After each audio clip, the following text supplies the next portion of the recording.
Para hacerle frente a Buu, Goku y Vegeta se fusionaron con los pendientes Potara. El resultado es sobrecogedor, pues Bellito luchó con Buu como si jugara con él e incluso se permitió el lujo de dejarse absorber para liberar a Gohan y al resto de los luchadores, quienes estaban atrapados en el estómago de Buu. Al convertirse en la versión más poderosa de los Majin Buu, evidentemente se consideraba invencible. Sin embargo, el poder de Bellito superó con creces al suyo y como si estuviera provocándole la fusión, no desperdició ni un solo golpe sobre Buu. También es cierto que su transformación en Super Saiyajin ha sido blanco de varias opiniones divididas, precisamente por la fisonomía que alude al Super Saiyajin 2, y es que si ya de por sí era poderoso, cuando accedió al Super Saiyajin, la fuerza de combate que alcanzó sobrepasó todos los límites. Prueba de ello es el aspecto que emana su transformación, porque sí, se trata solo del Super Saiyajin. Durante la batalla, Bellito se dio cuenta que Buu no tenía ninguna oportunidad, por lo que lejos quedó la posibilidad de observar su fuerza total. Aquí vale la pena decir que ni siquiera al haberse convertido en un caramelo le limitó en la batalla, pues seguía conservando todo su poder, una situación que no solo puso en jaque a Majin Buu, también representó un desdén en todos los sentidos, sin dejar de lado por supuesto que Bellito no solo presume esas grandes habilidades, pues el hecho que Goku y Vegeta formen parte de esa fusión les permitió superar el resultado de una hipotética unión entre Goku y Gohan definitivo, siendo la rivalidad entre los Saiyajin la que jugó un papel importante.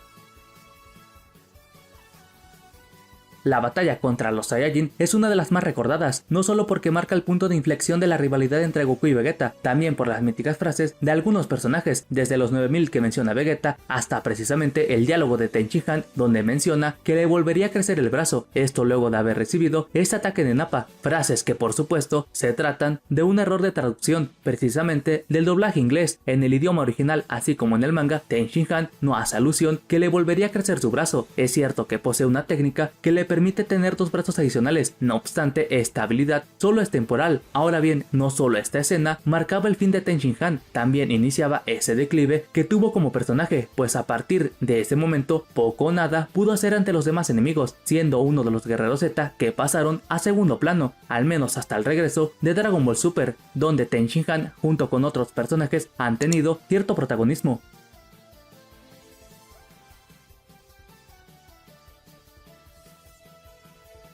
Sin otra alternativa y a punto de ser descalificadas de la plataforma del torneo, durante el clímax del capítulo 115 de Dragon Ball Super debutaba la fusión de las chicas del universo 6. A pesar de la diferencia de poder entre Kero y Caulifla, Kefura pudo doblegar a la fase Dios, así como la combinación de poderes de Goku. De acuerdo con Bills, Kefura logró una fuerza de combate que igualaba a la Genkidama. Por otro lado, y aún no estando recuperado de su combate contra Jiren, Goku pudo activar por segunda vez la señal del Ultra Instinto, nivel que le permitió colocarse por encima de la fusión. Intentando cambiar el rumbo de la batalla, Kefura lanzaba su ataque definitivo, pues tanto ella como Goku apostaban todo en ese último ataque. Precisamente la estrategia del protagonista resultó la más efectiva, pues al esquivar la técnica de Kefura pudo conectarle ese Kamehameha que lograba eliminar a Kero y Caulifla, cuya fusión se desvaneció una vez recibiendo la técnica del Saiyajin. Sin embargo, es importante dejar claro que el Kamehameha de Goku no provocó que se separaran, sino que al agotar toda su energía y a su vez el poder que las mantenía unidas fue el punto clave del asunto, escenario que previamente también había detonado la separación de Bellito en aquella batalla final contra Zamasu fusionado. No obstante, si algo caracterizó la versión que realiza Toyotaro es que se siguió ese modelo cuando los participantes eran eliminados de la plataforma, aunque perfectamente el argumento visto en la serie no estaría alejado de esta versión, pues la diferencia de poder entre Kero y Caulifla era más resaltante que en la versión del anime, pues en esta narrativa Caulifla Super Saiyajin era inferior a la forma base de la Saiyajin legendaria del universo 6.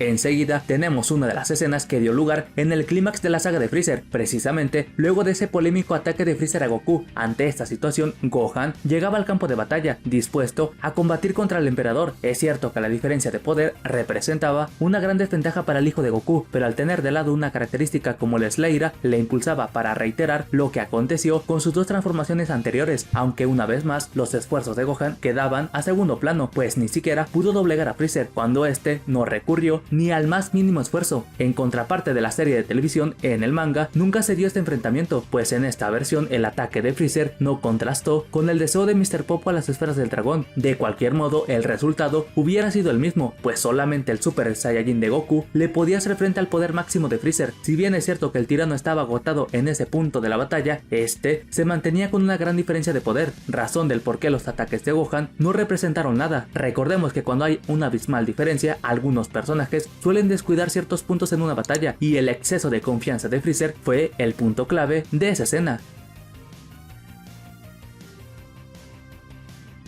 El debate sobre si Gogeta y Vegito son una misma o diferente entidad tomó fuerza hace un par de semanas. Es importante recordar que ambas fusiones son conscientes de que su existencia solo es temporal. Por un lado, el ser nacido por el método de los Potaras decidió llamarse Vegito, mientras que el que surgió por la danza Metamoru se nombró así como Gogeta, estando conscientes de que son una misma entidad surgida por diferentes métodos. Es cierto que Gogeta al término de sus combates suele mostrar un comportamiento diferente al de Vegito. Sin embargo, recordemos que cuando apareció Vegito, los Saiyajin tenían en mente que la fusión duraba para siempre, por lo que seguramente la idea de separarse no estaba en el plan inicial, por lo que al desvanecerse la fusión a ambos les tomó por sorpresa. De hecho, y sin ir más lejos, durante la saga de Black, en la vuelta del guerrero definitivo, este estaba informado que solo estaría por un tiempo limitado, específicamente durante 1 hora, pero tal cual como pasó en la batalla contra Majin Buu, Vegito se separó antes de lo estipulado. Además, otro de los detalles que rodean a Vegito es que es una de las fusiones que no tiene una victoria en su haber, ya sea porque se separa antes de tiempo o el villano al que enfrenta es diferente, por así decirlo, a los que Gogeta ha enfrentado, ya que por el contrario, Gogeta ha podido mantenerse el tiempo estipulado de lo que dura la técnica de los Metamoru, por lo que se presta a este tipo de situaciones, recordando por supuesto que al ser la misma entidad no solo comparten las mismas técnicas, también cuentan con la misma personalidad.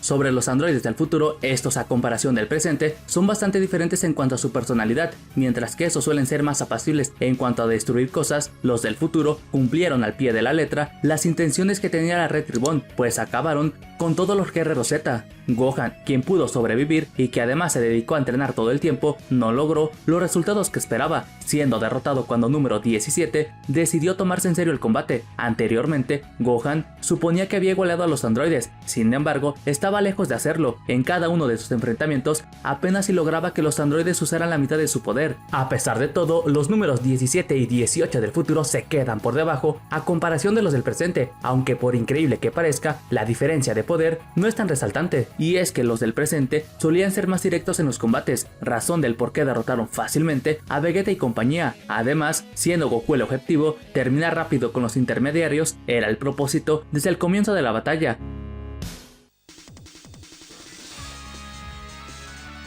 Uno de los cuestionamientos que más se comentaron de la saga de Granola fue el hecho que la técnica de Goku fue superado por los adversarios a los que se enfrentó, cuando anteriormente el devorador de planetas había quedado a merced ante un imponente ultra instinto de Son Goku. Para esta saga, todo daba un giro inesperado, pues los deseos a las Dragon Balls jugaron un papel importante, especialmente porque los deseos de Granola y Gas sucedieron en puntos determinantes en la trama. Por ejemplo, cuando el último superviviente se convierte en el guerrero más poderoso, superó no solo a rivales como Broly, también dejó atrás lo que había mostrado Vegeta, y por supuesto el ultra instinto de Son Goku, ya que Torombo tomó en cuenta hasta ese punto de la trama. El panorama volvió a cambiar tras el entrenamiento que forjaron los Saiyajin. Mientras que Goku se dedicó a perfeccionar el ultra instinto desde el punto de partida de la técnica, Vegeta se hacía de una nueva doctrina, técnica que le permitía romper esa brecha con su eterno rival, y por si fuera poco, también el deseo que previamente se cumplió quedaba al descubierto, ya que con el ultra ego de su lado, Vegeta le pudo haber ganado a Granola en caso de haberse comido esa semilla Senzu. Sin embargo, el panorama volvía a cambiar, pues con el deseo de Lek, su hermano menor, se proclamaba como el nuevo ser más poderoso. En otras palabras, a pesar de haber superado sus límites con el ultra ego y que al mismo tiempo Granola también lo hiciera, estos quedaron desplazados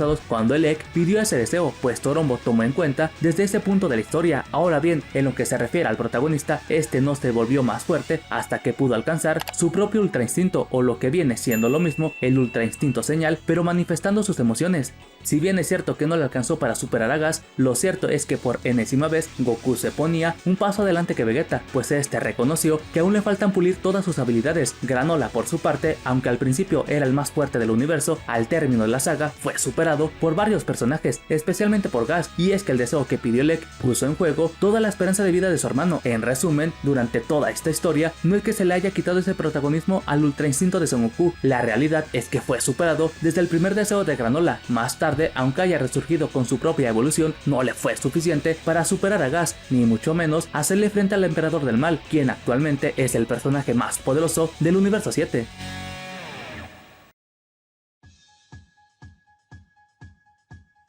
Con el propósito de hacerle frente al hijo de Paragas, los Saiyajin no tuvieron otra alternativa que realizar la fusión para tener una oportunidad de victoria. Tras 2 intentos fallidos, finalmente aparecía el guerrero definitivo. Es importante recordar que uno de los beneficios que brinda la fusión es que tan solo en su forma base, este ya superaba los máximos poderes de los individuos que la conforman. En otras palabras, Gogeta base ya era más poderoso que las formas Blue de Goku y Vegeta, lo cual quedó evidenciado cuando Gogeta empieza a combatir con Broly, donde lo obliga a liberar todo su potencial, luego de haber atestiguado la fuerza de combate de la primera fase de Gogeta. Sin embargo, este se dio cuenta que Broly aumentaba su poder conforme pasaba el tiempo, por lo que sin titubear hizo gala de la fase Blue. De esta manera el combate se inclinaba a su favor, aunque no del todo, pues la diferencia de poder no era tan resaltante como se cree, y la prueba de ello es precisamente la técnica que también se volvió canon. Anteriormente, cuando Gogeta enfrentó a Janemba, la fusión pudo derrotar al villano con uno de sus ataques especiales, el cual es importante recordar, solo es efectivo cuando hay una diferencia considerable. Por otro lado, esta técnica no es más que una bola de energía, no purifica el alma, ni mucho menos solo es efectivo con seres malvados, información que evidentemente se tomó en cuenta en la película de Broly. Durante su combate, Goku se dio cuenta que Broly no era un tipo malvado, y aún así, Gogeta le lanzó la técnica. Sin embargo, como la diferencia de poder no era tan evidente, es por eso que Broly pudo salir ileso del llamado castigador de almas. Al darse cuenta de la situación y sabiendo que en cierto punto del enfrentamiento Broly lo podía igualar o incluso superar, la fusión preparó un potente Kamehameha, con el cual efectivamente le iba a dar fin al hijo de Paragas, de no haber sido por ese deseo de Chirai. Sea como fue, lo cierto es que no solo la película confirmaba lo que realmente es la técnica de Gogeta, también en el manga de Dragon Ball Super, Goku deja claro que fue un golpe de suerte que les dio la victoria en aquella ocasión.